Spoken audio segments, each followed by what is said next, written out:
Taking the stage at the Cannabis Business Summit, the former Deputy Attorney General under the Obama administration, James Cole, who composed a memo back in 2013 urging a hands-off approach to enforcing cannabis prohibition. If we don't have room for an industry that is regulated, that is legitimate, that is run properly, then people are going to get marijuana from cartels and from street gangs.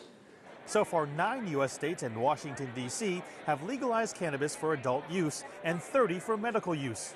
The cannabis industry is a new industry and has learned the lessons from the failures of big tobacco and alcohol, and have a commitment to making sure that cannabis is not marketed to the youth, for example, or sold into the criminal markets, because it just doesn't make good business sense. And on the Summit Expo floor, you'll find a lot of high-tech machinery, like this extraction device from Viridios.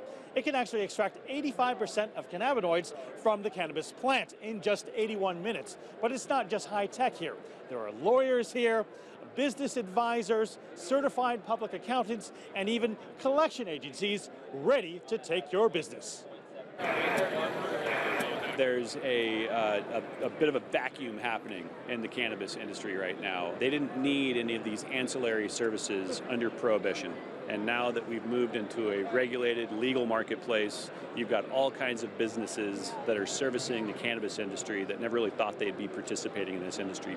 Beechnor's company Munch Machine created a technology that can remove the flower of the cannabis plant from the stem. Chinese company LITE from Shenzhen is capitalizing on the massive demand for LED lighting to save energy costs for indoor growing. The biggest market right now is in Canada because it's fully legalized for everyone. Everyone can grow the cannabis. But the USA is a much bigger market. It has the bigger potential.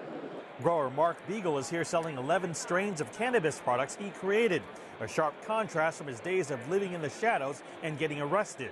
It is so surreal to get in my car with 30 or 40 pounds of marijuana because we're taking it to a dispensary to sell it and not have to worry about it. Very, very surreal.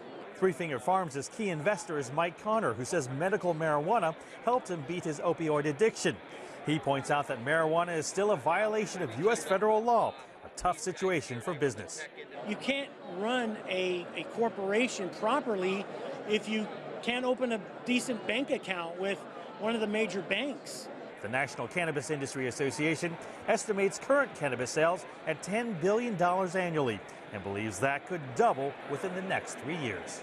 Mark New, CGTN, San Jose, California.